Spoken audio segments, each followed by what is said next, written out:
सब आएगी। तो दया आनी बड़ी जरूरी है। तो कहा प्रभु फिर दया कहाँ से आएगी? क्योंकि आजकल तो मेरे भाई बहन लोग दया करना भूल गए हैं। आजकल दया कहाँ बची है? पहले तो मेरे भाई बहन लोग खूब दयावान हुआ करते थे, क्योंकि दयावान का संग करते थे। आजकल तो दया बची नहीं है, नाम मात्र भी नहीं बची है। दया की बात करें तो मेरे भाई बहन आजकल माताएं तो दया के नाम पर बहुत ढोंग करती है, पाखंड करती है। माताएं खुद को बहुत दयावान समझती है। माताएं सोचती है कि भाई मेरा मन तो बहुत दयावान है, बहुत दया आती है मुझे तो। और माताएं क्या करती है, सुबह सुबह थोड़ा सा आटा लेती है, फिर उसमें गुड़ डालती है, फिर उसमें थोड़ा सा घी डालती है, और फिर चींटियों को आटा डालती है कि भाई चींटियों का पेट भर जाएगा। डालती कि नहीं डालती है? चींटी नंगला सींचती है। लेकिन जब रसोई घर में थोड़े कॉकरोच ज्यादा हो जाए तो काला हिट ला करके सारे कॉकरोच को एक साथ मार करके खत्म कर देती है। तो ये कौन सी दया है भैया? आप चींटी को तो आटा डालो और कॉकरोच को मारो, तो भगवान तो सब में एक जैसे ही बैठे हैं ना। तो ये दया नहीं, ये दिखावा है। पुरुष भाई भी क्या करते हैं, 2 मुट्ठी अनाज लेकर के जाते हैं, कबूतरों को डालने के लिए जाते हैं। कबूतरों को दाना डाल करके आते हैं, और उसके बाद अगर खेती करते हैं और खेती में कीड़े ज्यादा हो जाएं तो वो जहर छिड़क करके 40-50 हजार कीड़ों को एक साथ मार देते हैं। भैया ये कौन सी दया है? आप अगर चींटी को मारो ना हाथी को बचाओ तो मेरे भाई ये दया थोड़ी, तो दिखावा है। क्योंकि महापुरुष कहते हैं कि कीड़ी में कीड़ी बन बैठो, हाथी में भी तू को तू, चढ़ महावत हाकण लागो, हाकण वारो तू को तू। चलाने वाला वही है मेरे भाई बहनों, चलने वाला भी वही है। इसलिए आज दया बची नहीं, सिर्फ दिखावा रह गया है। तो ऐसे दिखावे के समय में प्रभु मुझ में दया कहाँ से आएगी? मैंने तो आज दिन तक पहले किसी पर दया तो की नहीं। मैंने तो आज दिन तक लोगों को बर्बाद किया, लोगों का ध्यान नहीं दिया, लोगों का अपमान किया, किसी पर दया नहीं की। प्रभु दया कहाँ से आई? तो महात्मा जी ने कहा बेटा वल्लभदास, दया तो संगति से आती है। अगर कोई व्यक्ति दयावान हो और उस व्यक्ति का, उस वस्तु का संग किया जाए तो वो दया संगति से धीरे धीरे हमारे भी जीवन में आती है, और फिर इंसान धीरे धीरे दयावान बनता है। तो कहा प्रभु किसके संग से दया आती है? कौन सा ऐसा तत्व है जिसका मैं अनुसरण करूं, जिसका मैं साथ करूं, संग करूं, तो मेरे जीवन में दया आ जाए? ऐसा कौन सा तत्व है? तो कहा इस दुनिया में सबसे ज्यादा दयावान है, इस दुनिया में सबसे ज्यादा करुणावान यदि कोई है तो वो है गाय माता। क्योंकि गाय माता जी में जितनी दया है, जितना प्रेम गैया मैया में है मेरे भाई बहन, उतनी दया, उतनी करुणा अन्य किसी तत्व में है ही नहीं। सबसे ज्यादा दयावान होती है गौ माता। कहा प्रभु गाय माता जी कैसे दया करती है? वो तो सिर्फ दूध देती हैं, भला गैया भी दया करती है क्या? कहा बिल्कुल, इस धरती पर दयावान गाय माता जी से ज्यादा कोई और है भी नहीं। कहा प्रभु दया कैसे करती है गाय माता जी? जब वल्लभदास जी ने प्रश्न किया मेरे भाई बहन, तो स्वयं महात्मा जी एक बहुत सुंदर इतिहास बताते हुए वल्लभदास जी से कह रहे हैं कि गाय माता जी सबसे ज्यादा दयावान है। कहा वल्लभदास, इस संसार में यूं तो खूब सारी रानियां हुई और सभी रानियों को पूरा संसार इतिहास बड़े गर्व से याद करता है, लेकिन इस दुनिया में सबसे ज्यादा प्रसिद्ध 3 रानियां हुई। एक तो है झांसी की रानी लक्ष्मीबाई।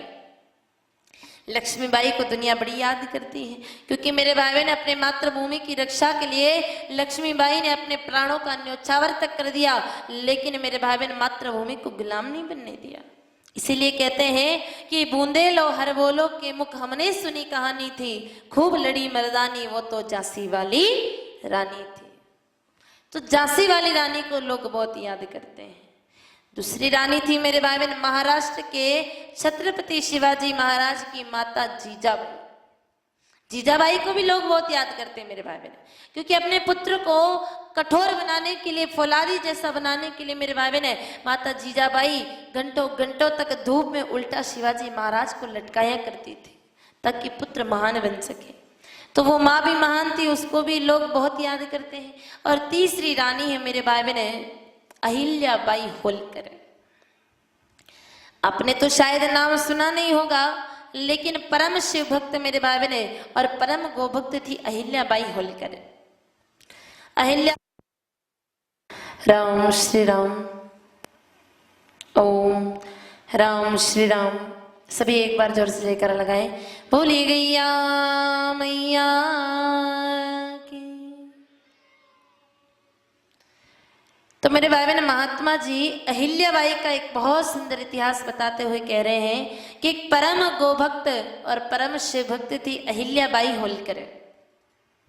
अहिल्याबाई होलकर जितने भी 12 ज्योतिर्लिंग हमारे हिंदुस्तान की धरती पर हैं, उन सारे ज्योतिर्लिंगों का जीर्णोद्धार जिसने करवाया वो थी अहिल्याबाई होलकर।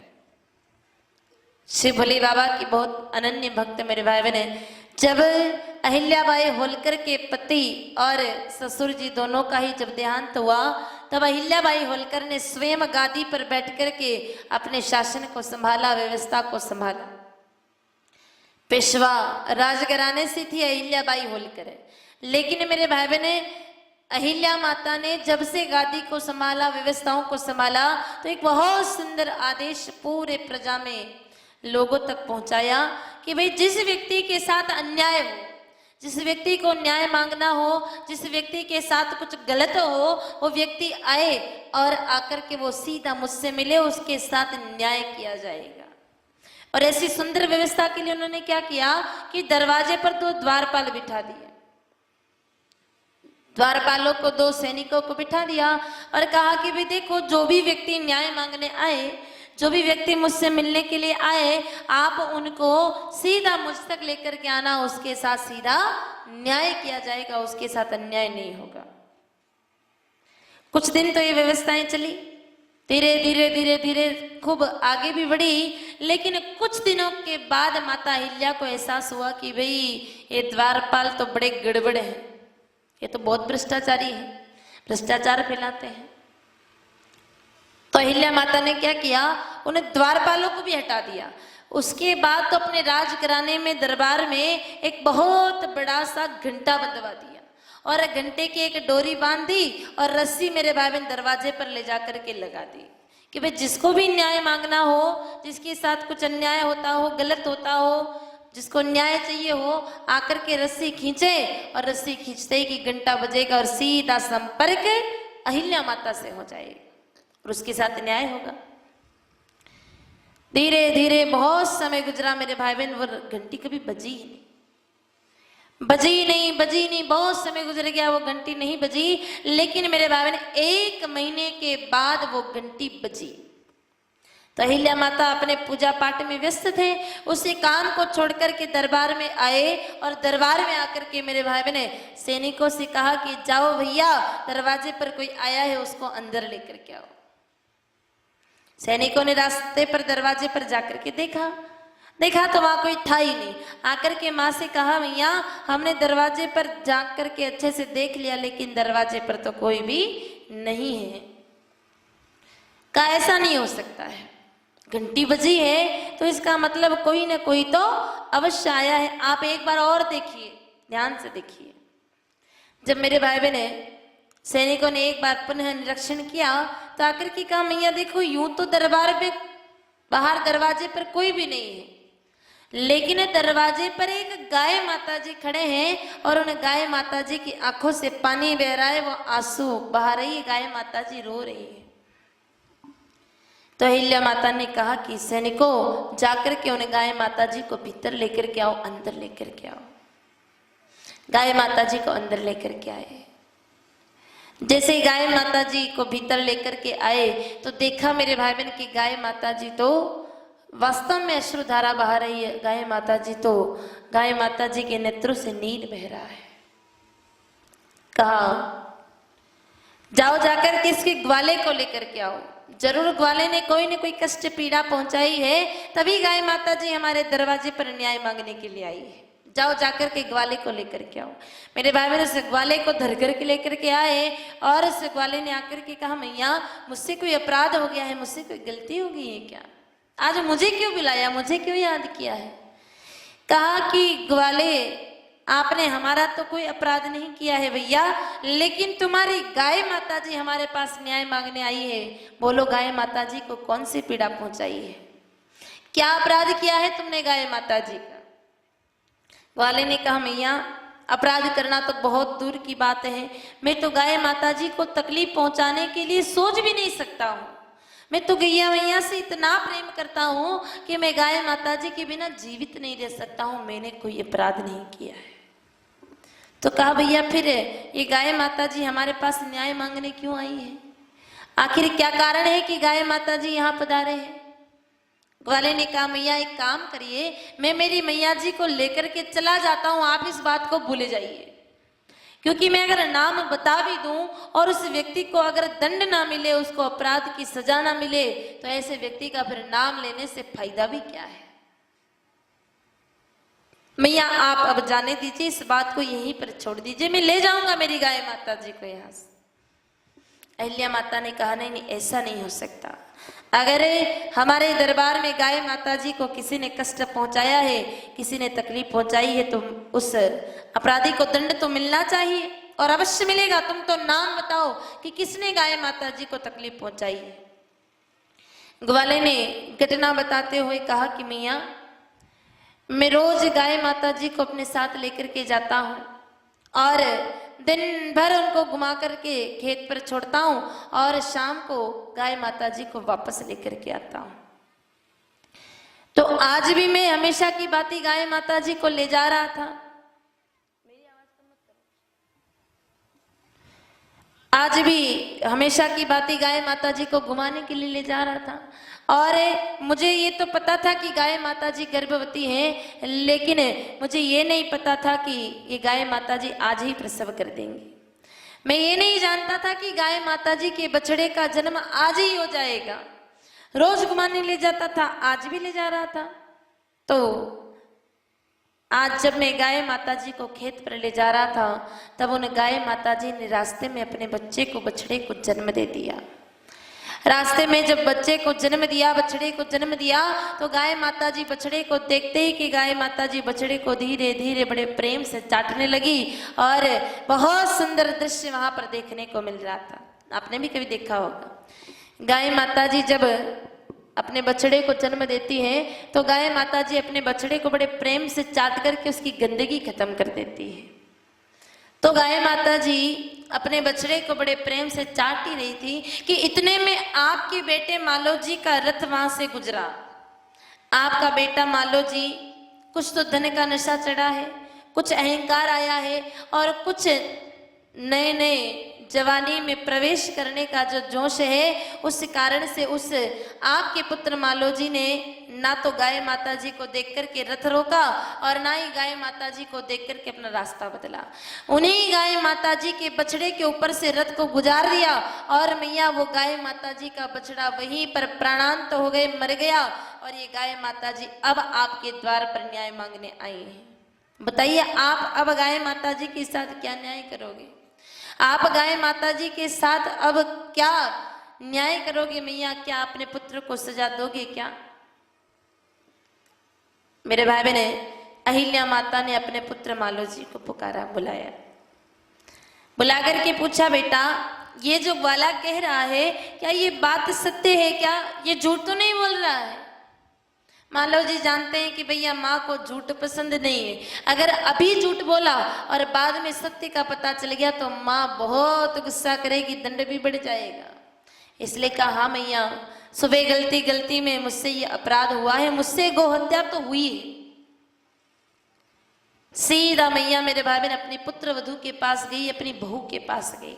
बहू के पास जाकर के कहा कि बेटा देख, हमारे नगर में अगर कोई गोगाती रहता हो, कोई गो हत्यारा रहता हो, कोई मेरे भाई बहन, अगर माँ पूछ रही है कि अगर कोई गो से नफरत करने वाला रहता हो, जो गो से प्रेम ना करता हो, ऐसे व्यक्ति के साथ क्या करना चाहिए?